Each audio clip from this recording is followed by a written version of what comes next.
série de vídeos que a gente vai fazer aqui no canal e a gente vai comentar algumas coisas que aconteceram durante o mês, algumas coisas que a gente acha que merecem ser destacadas, e aí vai ser um mix de coisas, vai ser o mexidão. Errei, era mexidão, né? O que você falou? Mexidão. Ah, não, tá bom.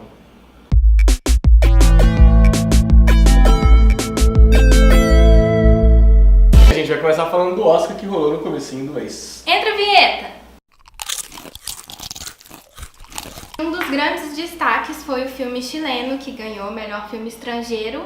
É Uma Mulher Fantástica, né? Isso. Você tá jogando pra mim? Uhum. É a história de uma mulher trans, e é interpretado por uma mulher trans. Não é francês? E a Daniela Veiga, ela foi a primeira mulher trans a apresentar no Oscar, né? Ela chamou uma apresentação musical e foi muito importante. Foi a primeira vez, né, que teve uma trans... Acho que eu falei isso, né? Acabei de falar. É verdade. Outro destaque também foi o discurso da Frances McDormand, que ganhou melhor atriz em papel principal. Foi bem marcante, né, o discurso dela. Parece que a gente sempre espera que a melhor atriz agora, a partir de agora, vai fazer um discurso brilhante. E ela pediu para que todas as mulheres indicadas se levantassem. E ela também falou de uma coisa muito importante, o Inclusion Rider, né?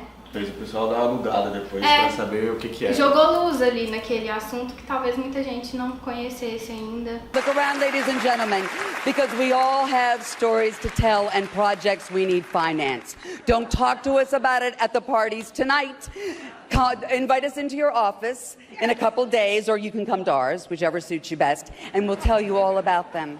I have 2 words to leave with you tonight, ladies and gentlemen. Inclusion Rider. Além disso, teve o Jordan Peele, que foi o primeiro negro a ganhar um Oscar de roteiro original. E pelo Corra, né, o Get Out. É um filme que também causou muito barulho, né? Fez muito barulho quando estreou, depois quando estava em cartaz. E que traz uma questão do racismo muito forte, de um jeito muito diferente do que a gente está acostumado a ver filmes que tratam de racismo, né? E o Jordan Peele se tornou o primeiro negro a ganhar. O discurso dele também foi bastante interessante, né? Ele falou que reescreveu a história mais de 20 vezes, porque ele nunca acreditou que alguém ia apostar na ideia dele. E aí alguém apostou finalmente, e agora ele ganhou um Oscar pela história. Apesar de todos esses movimentos, teve o Time's Up no Oscar também, que já vem lá do ano passado, né? Na esteira das acusações dos assédios do Harvey Weinstein e tudo mais, do Kevin Spacey, enfim. O Oscar desse ano premiou menos mulheres do que o ano passado. Esse ano foram 6 vencedoras, sendo que a gente está incluindo as 2 categorias que são exclusivamente de mulheres. Que tem a distinção de gênero. Então, se você for pegar aí no resto das categorias, só 4 venceram. Tinha muita mulher concorrendo, muita mulher mesmo. A gente viu na hora que a Frances pediu para que elas se levantassem. Então, aí premiou só 6 mulheres. Esse número, ele é menor do que o do ano passado. Ano passado foram 9 vencedoras. E é metade do que foi em 2016. O discurso está aumentando, está ganhando força, o movimento está ganhando força, mas o Oscar não está, a premiação não está condizente, né? O que é bastante triste, na verdade. Curioso, né? Por que isso acontece? Curiosamente triste. Para não sair do cinema, vamos de Pantera Negra.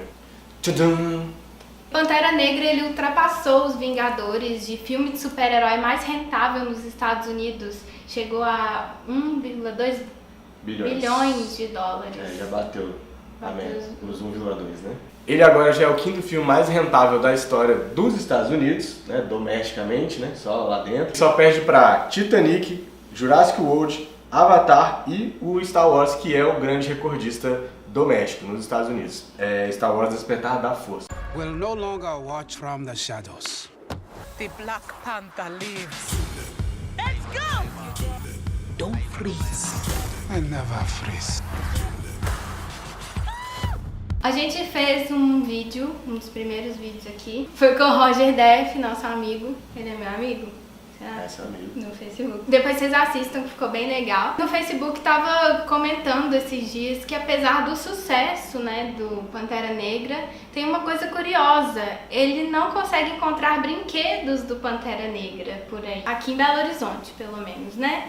Não sei onde vocês estão, se vocês já viram muitas opções e tal. Mas eu fui numa loja de brinquedo procurar um presente, eu procurei alguma coisa do Pantera Negra. E de todos os outros heróis tem várias coisas. Star Wars brota coisa, né? Assim, muito engraçado. Só que do Pantera Negra só tinha um boneco.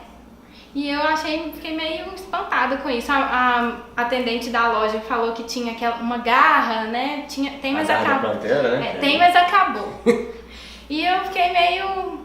Eu até comentei com ele e falei, realmente assim, a gente não vê muito brinquedo. Aconteceu um pouquinho isso com o John Boyega, quando ele entrou no Star Wars no episódio 7, falar em recordistas. Ele também não tinha muito bonequinho dele, né? Ele era uma das figuras centrais da trama. Nessa loja tinha a Rey, não tinha o personagem dele. Um evento que aconteceu esse mês, que foi bem legal, foi o Women Music Event, que aconteceu em São Paulo, dia 16 e 17 de março. Na terceira edição. A terceira edição já desse evento. Eu citei ele aqui no vídeo de iniciativas culturais para a inclusão da mulher. Ele tem workshops, palestras, shows, tudo voltado para a inclusão da mulher na indústria da música. E inclusive uma premiação que dá um prêmio, obviamente, né? Premia destaques do ano. Então tem clipe, tem disco, produção show, musical. Tem direção de clipe, inclusive, então é bem bacana. Teve show da Alice Caymmi, teve Far From Alaska, Flora Matos, teve As Bahias da Cozinha As Mineira. Bahias da Cozinha Mineira. E teve a Pitty também, né, que ela era a madrinha desse ano do Women's Music Event. A vida tem sido água, fazendo caminhos espinhos, se abrindo em veios de vales, na pele, leito de vinho. Bom, e no cenário da música a gente ainda teve uma perda muito, muito considerável, que foi a morte do Miranda. O grande público conheceu ele pela TV, né, principalmente pelo SBT, mas que é um cara que foi fundamental na cena do rock e da música independente aqui no Brasil. O Miranda morreu com 56 anos, muito novo ainda, tinha acabado de completar 56 anos, o aniversário dele tinha sido no dia anterior, e deixou todo mundo muito triste mesmo, muito consternado. A gente sempre fala que não dá para substituir, mas esse é um caso que realmente se aplica bastante. Foi um cara que ajudou a cena a crescer, a se fortalecer, lançou bandas, foi um dos pioneiros de usar a internet como um meio, né, como uma plataforma para divulgação e para espalhar a palavra do rock independente, da música independente. Tem nomes aí como Raimundos, Skank, Cansei de Ser Sexy, enfim. Acho que quase todo mundo que curte música independente, curte rock brasileiro, vai se lembrar ou tem alguma banda que passou pelas mãos do Miranda, assim, né? Era quase que um Midas da música independente. Uma perda gigantesca e vai deixar muita saudade, né? A gente viu um texto, né, do Fabrício Nobre, que ele é o fundador, o organizador do Bananada, e tem uma imagem, assim, muito do que era o Miranda mesmo. Fiquei, assim, com esse texto na cabeça, dele andando com sacolas de CD pra cima e pra baixo, assim, de pessoas que encontravam ele, davam esse material, escuta. E, nossa, é muito triste pensar, assim, a falta que essa pessoa vai fazer no cenário da música, né? O texto do Fabrício é bem emocionante mesmo, né? Eu li, assim, quase lacrimejando, porque você imagina todo... O gosto musical que eu tenho, por exemplo, foi formado boa parte pelas bandas que o Miranda produziu, né? Pela música que o Miranda produziu. Então é muito considerável, assim, quando você vê o cara, de repente o cara parte, mal súbito, como deu nas notícias, é um negócio que deixa a gente meio, fica assim, nossa, cara, é muito efêmera mesmo a vida, assim, muito... enfim, é muito triste. Outra personalidade que deixou a gente esse mês foi o Stephen Hawking, que também rendeu bastante homenagens no mundo pop. Você gostou da piada que eu fiz aqui, ó, o astrofísico? Porque ele era um físico, mas ele era meio astro, assim, ele era meio pop. O Stephen Hawking, ele conseguiu algo muito difícil, que era ultrapassar a barreira acadêmica. Ele tinha teorias extremamente complexas sobre física, sobre astros, enfim, sobre o cosmos, e conseguiu lançar livros que se tornaram fenômenos pop, né? Entraram nas listas de mais vendidos e acabou disseminando um pouquinho o pensamento dele no grande público, que é bastante legal, né? Tanto que ele virou um personagem em várias e várias séries e filmes, documentários. No Simpsons, no The Big Bang Theory. O Sheldon era um grande entusiasta do... Ele era super fã e aí ele tinha uma ordem de restrição contra o Sheldon. Contra o Sheldon, tem um episódio muito massa com isso, né? Monty Python também já fez episódio com ele, Star Trek já fez episódio com o Stephen Hawking, homenageando, até que ele ganha o filme que é da própria vida dele, né? A Teoria de Tudo.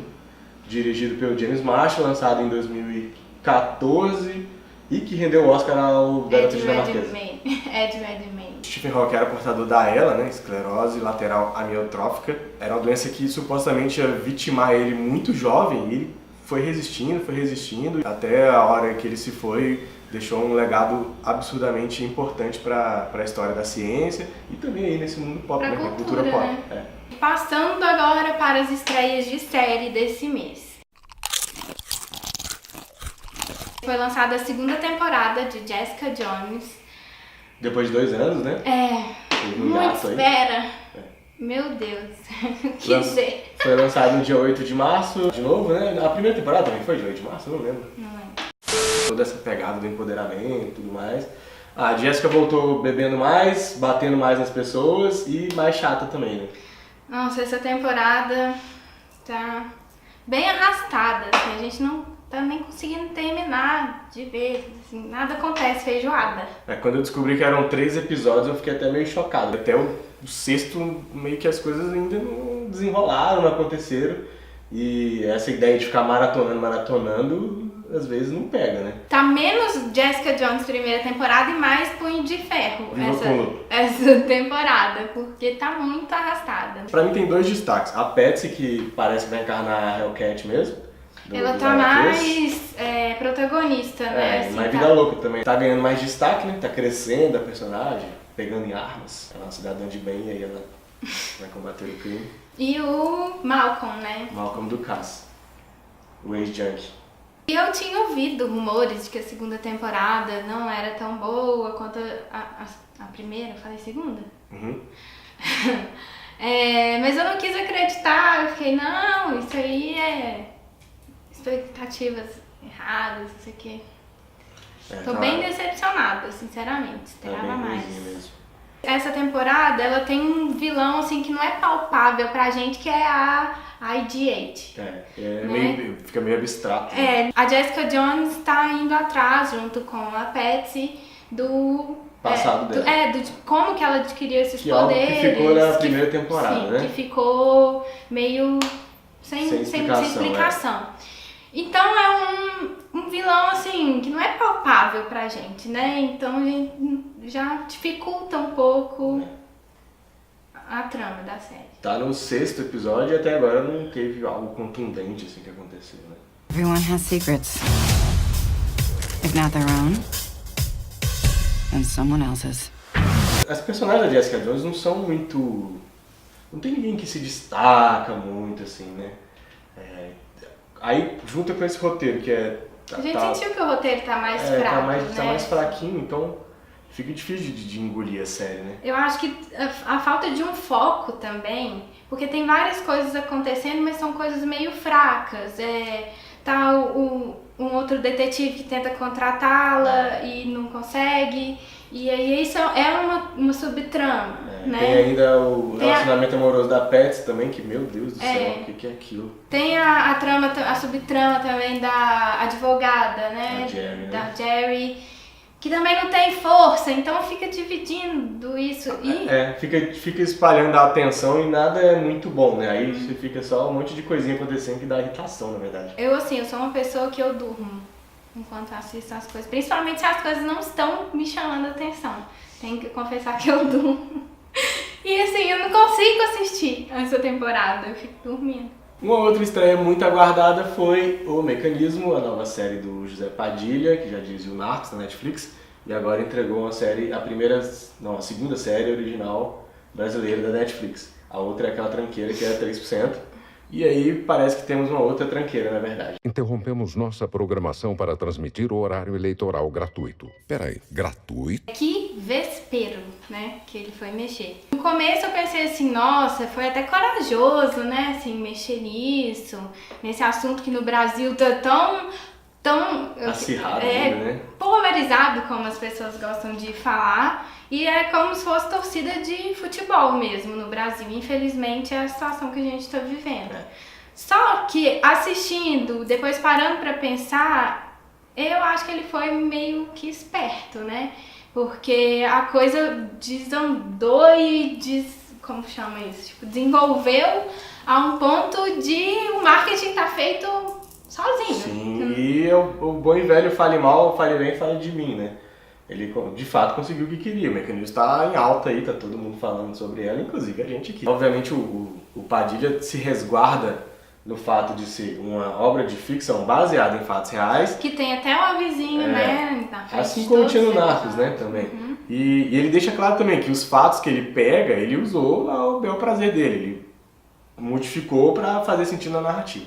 O problema é que alguns fatos que ele modificou são muito complicados, eu acho que é até irresponsável, na verdade. Dois, assim, que me chamaram muita atenção. Primeiro é a frase que tá todo mundo falando. Acho que foi isso é spoiler? Não, tá né? todo mundo falando. Até Foi porque colocada é uma frase na boca de outra pessoa. Uma frase que é, assim, enigmática, emblemática da história do Brasil. Essa frase Recente, ficou, né, pra história do Brasil. E a outra é ele ter deslocado um dos casos que acontece logo no começo da série, que é o caso do Banco do Estado, e aí quem se lembra do Banestado vai lembrar disso. Ele muda o tempo em que ocorreu esse caso. Ele coloca em 2003, quando começa a série na Netflix, né?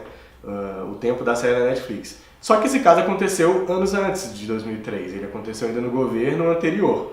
E isso também causou um problema porque ele jogou todos os problemas que ele está tratando na série, e que são baseados em problemas reais, fosse tudo de um período histórico do Brasil, de um governo desse período. Essas duas modificações que ele fez me deixaram muito, não sei qual que é a palavra, se é irritado, se é triste. Eu achei irresponsável porque, tudo bem, você vai basear em fatos reais, você não precisa se ater aos fatos completamente. Mas você tem que ter um mínimo de coerência com esses fatos, né? Você não vai assistir um filme sobre o Watergate esperando que quem vai ser impeachmentado é o George Bush, por exemplo, sei lá. Um exemplo meio grotesco, mas enfim. Além disso, a série tem uns probleminhas, por exemplo, do áudio, isso já foi citado por outras pessoas, que no começo deixou a gente bem incomodado, né? A gente tinha que ficar voltando, né? O tempo inteiro. Pra conseguir entender. Eu ficava, gente, será que é porque eu não tô acostumada a assistir coisas na Netflix em português? O que é isso? Vou precisar de legenda. Não é, né? Porque 3% dá pra entender tranquilo. Não tinha né? esse problema, né? A Bia chegou a querer pôr legenda pra ouvir em português, cara. Como assim, né? Um fato que contribui para isso é as muletas do José Padilha, né? Ele tem novamente, mais uma vez, pela 200ª vez na carreira dele, ele tá usando narração em off, que é para deixar as coisas bem mastigadinhas e didáticas. Isso é recorrente na carreira do José Padilha. E nessa série fica bem chato de novo. Além do fato de ser aquela coisa assim, né? Estão narrando algo muito grave, muito complicado, então vamos narrar assim, sussurrado. A Polícia Federal não consegue dinheiro para fazer... Tipo, No começo, eu não vi a doença por inteiro. Eu vi só um sinal. O fato de ser uma série de ficção não dá uma carta branca pra você fazer o que você quiser com a história, né? Assim, você tá cagando na história. É muito complicado porque é um fato que ainda está acontecendo, é bem recente e tal. E é baseado num livro, né? Essa série. É o viés do Padilha baseado num treco que já é enviesado, que é o livro. Então, assim, eu também não esperava que fosse uma coisa neutra ou isenta. Enfim. Como é que existe isso? Se alguém esperava isso, acho que realmente... Qual que é o nome do livro? Vamos ver aqui o nome. É o livro do Sérgio Moro, que ele fica na livraria com a carinha dele, cara severo, assim, tipo, estou combatendo crime. Sérgio Moro, livro. É isso aí. Lava Jato. O juiz Sérgio Moro, os bastidores da operação que abalou o Brasil. De um jornalista chamado Vladimir Neto. Não conheço, não é nosso amigo. Ai, como que resume, né, esse... O Mecanismo? Eu acho que o Mecanismo é a série bem regular pra ruim e além desses dois fatos, se a gente conseguisse, vamos fazer um exercício de abstração, vamos excluir toda a treta política. A gente não falou da parte dos personagens, porque é focado, né, quem não assistiu é focado na Polícia Federal e toda a federativa, a Polícia Federativa. A ideia é ser uma série policial, né? Sim. No primeiro momento a gente parece que é legal, né? Assim, nossa, parece bem feitinha, tirando o fato que a gente não entende o que eles estão falando. Deve ser por isso que é bem feito. Aí tem um plano de fundo, assim, que são as pessoas que a gente conhece, né? Que são os grandes políticos. E ao primeiro momento também é bem engraçado ver como que ele fez, porque ele fez totalmente caricato. É uma caricatura do que são essas pessoas. Eu acho bem proposital mesmo, assim, né? Pra meio que ridicularizar as personagens. Coloca, umas mais do que as outras. Sim, colocam frases famosas, né, dessas pessoas. Até o cachorro morto também, né? Assim, só reforçou coisas que as pessoas já estão... Essas pessoas provavelmente já têm um lado definido. Então, como você falou, acho que só reforçou a opinião de uns e de outros, de quem tá de um lado e quem tá do outro. Então, tanto que teve o boicote, um monte de gente cancelando, e teve um monte de gente falando, é a melhor série do Brasil. Pelo amor de Deus também, né? Melhor série brasileira, puta merda. Vocês estão vendo muito pouca série brasileira. Uma série regular pra ruim e acho que você usou uma boa expressão, né? Bater um cachorro morto, assim. Acho que as coisas que ela reforça são bem... Já tá no imaginário, assim, já até cansou. Acho muito triste, assim, ao invés de ter uma discussão melhor.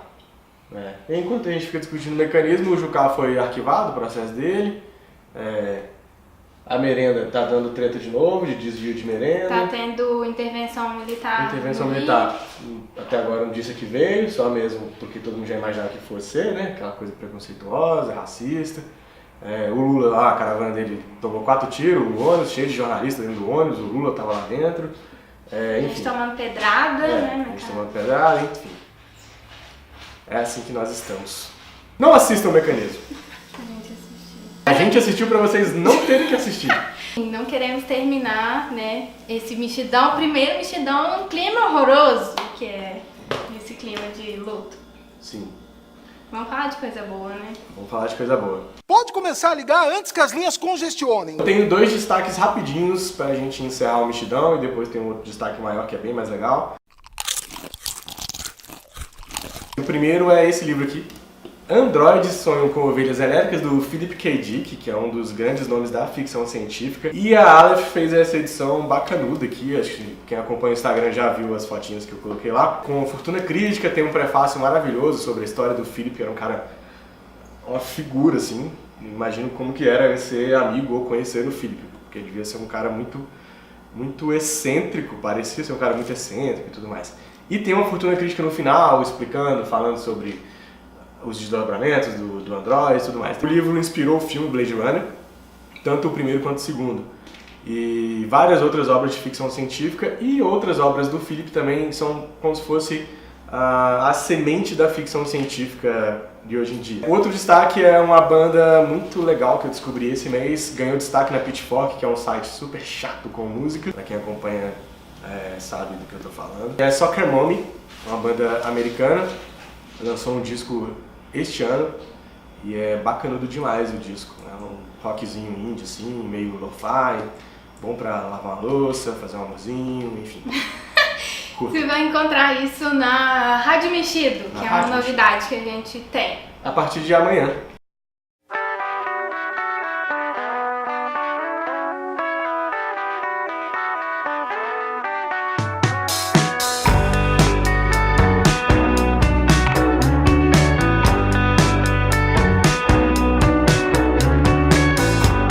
Fazer playlist com o que a gente escuta e o que a gente descobre. Vale ter coisa clássica, vale ter coisa nova. Então é um jeito da gente se conectar um pouquinho mais com vocês. Então sigam a gente no Spotify ou no Google Play Music, acho que ninguém usa isso, né? Só a gente. A gente fez até uma pesquisa no Instagram pra saber quem usava o Spotify, quem usava o Google Play. Eu acho que só a gente que usa o Google Play e a gente tem um plano de família. Mas nós vamos ver, vamos fazer no Spotify, né? A playlist vai estar no Spotify também, então sigam por lá. E outra coisa que vai estar na playlist também, que foi uma coisa que a gente viu esse mês e nós gostamos muito, que foi Felipe Cordeiro. E o seu pai, Manuel Cordeiro. Juntos formam o... Como Cordeiro. A gente foi no show sábado na Autêntica, aqui em Belo Horizonte, que é uma das casas de show mais legais que tem aqui em BH. Se vocês não são de BH e vierem pra BH, vocês têm que conhecer. Se vier no fim de semana, com certeza vai estar rolando algo legal, então dá uma passada lá. E o Manuel Cordeiro, ele é um dos grandes nomes da guitarrada, dos ritmos do Pará, né? Então, juntou com o filho dele, o Felipe Cordeiro, que ganhou um pouquinho mais de proeminência nacional. E um showzaço, assim, um show pra dançar, pra curtir bastante. Pra se acabar.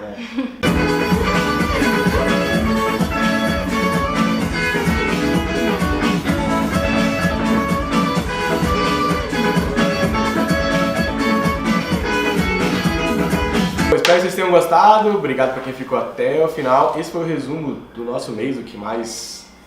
Não é mais importante, mas o que mais chamou atenção, mais nos chamou atenção. E espero que vocês tenham gostado.